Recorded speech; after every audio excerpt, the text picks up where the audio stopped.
Hello, Believe Nation. My name is Evan Carmichael. My one word is believe, and I believe that entrepreneurs will solve all of the major problems in the world. I started the Mentor Me series with the goal to try to hang around people who've done a lot more than us, and hopefully by spending more time with them, some of their mindset, their thoughts, their beliefs, their attitudes, their way of looking at the world seeps into us to help us become the best version of ourselves. So today we're gonna learn from Nelson Mandela and some of his best speeches. Mentor me, Nelson. Rule number 3 is my personal favorite, and I'd love to know which one you guys like the best. And as always, guys, as you're watching, if somebody says something that really resonates with you, please leave it down in the comments below and put quotes around it so other people can be inspired. And when you write it down, it's much more likely to stick for yourself as well. Enjoy.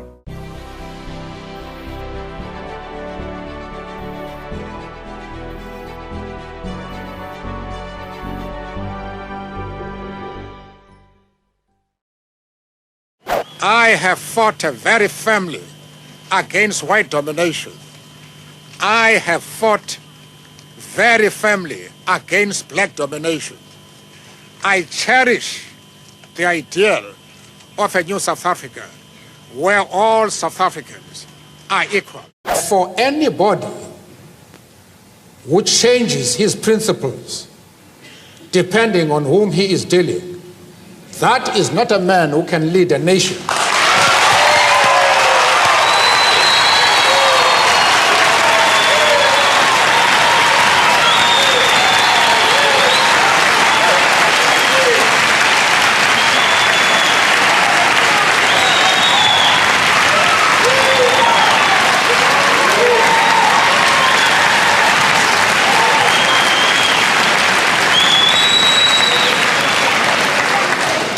Apparently, Mr. Coppel, you have not listened to my argument. If you have done so, then you have not been serious in examining it. I have replied to one of our friends here that I have refused to be drawn into the differences that exist between various communities inside the USA. You have not commented that I am going to offend anybody by refusing to involve myself in the internal affairs of the USA. of the USA.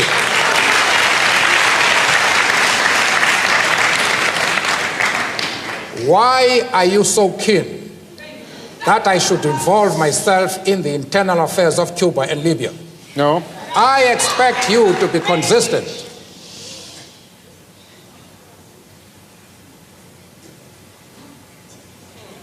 I don't know if I have paralyzed you. No.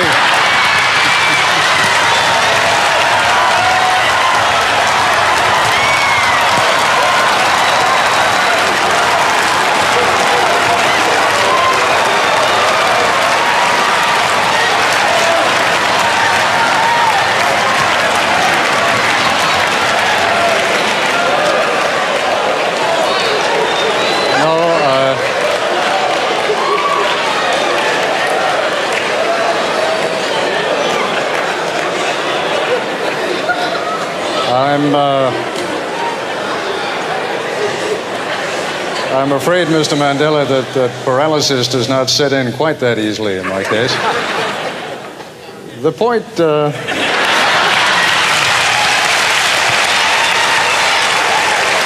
When I phoned someplace in my country and a lady answered the telephone, I then asked, "To whom am I speaking?" She said, "You're speaking to me." I said, "Well, lady, I know I'm speaking to you, but what's your name?" She said, "Who are you to ask for my name? What's your name?"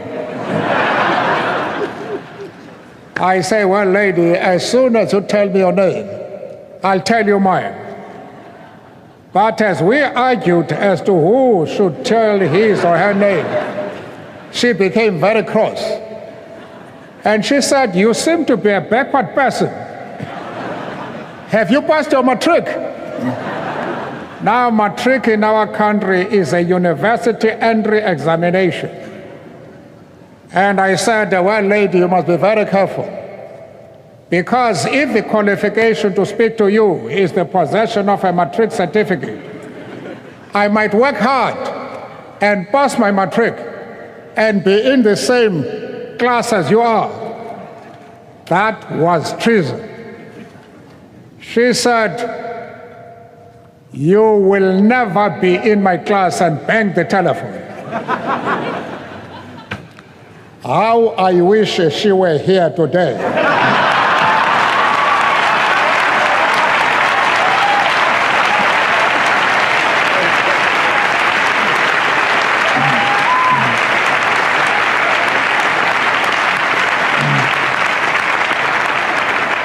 She would now discover that I have achieved more than pass my matric.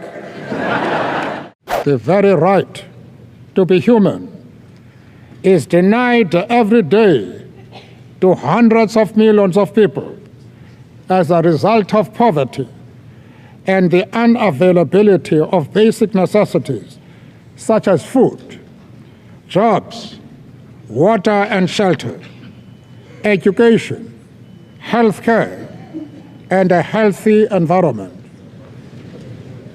As I sit in Kuno, my village, and grow as ancient as its hills, I will continue to entertain the hope that there has emerged a cadre of leaders in my own country and region, on my continent, and in the world, which will not allow that any should be denied their freedom, as we were, that any should be turned into refugees, as we were, that any should be condemned to go hungry, as we were, that any should be stripped of their human dignity, as we were. The time for the healing of the wounds has come. The moment to bridge the chasms that divide us has come. The time to build is upon us. We have at last achieved our political emancipation. We pledge ourselves to liberate all our people from the continuing bondage of poverty, deprivation, suffering, gender, and other discrimination. We commit ourselves to the construction of a complete, just, and lasting peace. We understand it still that there is no easy road to freedom. We know it well that none of us acting alone can achieve success. We must therefore act together as a united people for national reconciliation, for nation building, for the birth of a new world. Let there be justice for all. Let there be peace for all. The sun shall never set on so glorious a human achievement. Let freedom reign. Then you were convicted in 1964 for conspiracy against the state. And when you pleaded, you said that I am willing to die for this cause. This is a very tough thing to say. Yes, I had to say that, not from a spirit of bravado, but because I genuinely felt that they were going to hang us. And it is the desire of every freedom fighter to disappear under a cloud of glory rather than that of shame.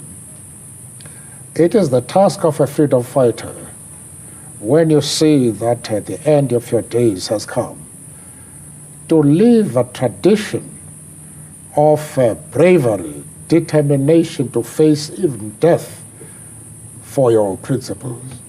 And I thought about it. It was not because I was brave, but because one had a duty to perform at that moment. I have dedicated my life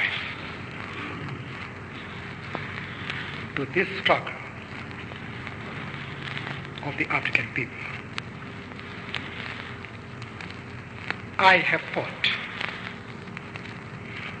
against white domination, and I have fought against black domination.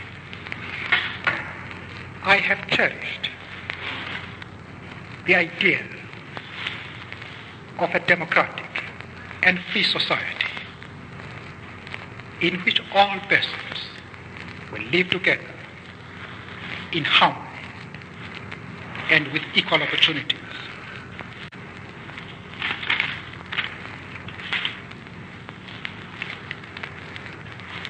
It is an idea for which I hope to live for and to see realized. But my Lord, if it needs be, it is an ideal for which I am prepared to die. In 1993, I was walking along the street when I met a couple of tourists from a well-known Western country. And then the husband stopped and said, "Mr. Mandela." I said, "Well, many people mistake me for that chap." And he said, "Would I be entitled also to mistake you for that chap?" I say, "Well, you'll be doing what many people do." He then turned to his wife and said, "Darling, Mr. Mandela." She was completely unimpressed. And she said, "What is he famous for?" And the husband, in his embarrassment, dropped the voice. And he said, "Mr. Mandela, Mr. Mandela." And the dear lady said, "But I asked you, what is he famous for?" And without waiting for an answer from the husband, she turned to me and said, "What are you famous for?" I must confess I couldn't answer that question. We are therefore pleased to announce that we are able once again to increase old age pensions.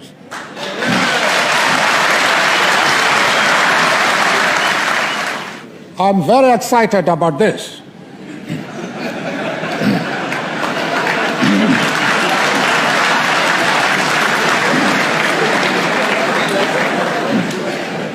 Because in Davos, in Switzerland, I told the plenary session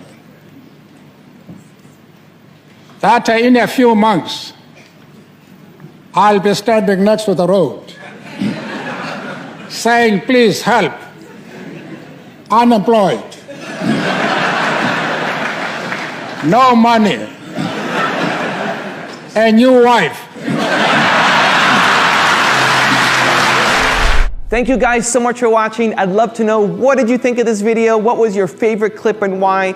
What lesson are you going to pull from this clip and immediately apply somehow to your life or to your business? Please leave it down in the comments below. I'm super curious to find out. I also want to give a quick shout out to Anthony Avina from Anthony Avina Vlogs. Anthony, thank you so much for picking up a copy of my book, Your One Word, and doing that vlog review on it. I really appreciate the support, man, and I'm glad you enjoyed the read.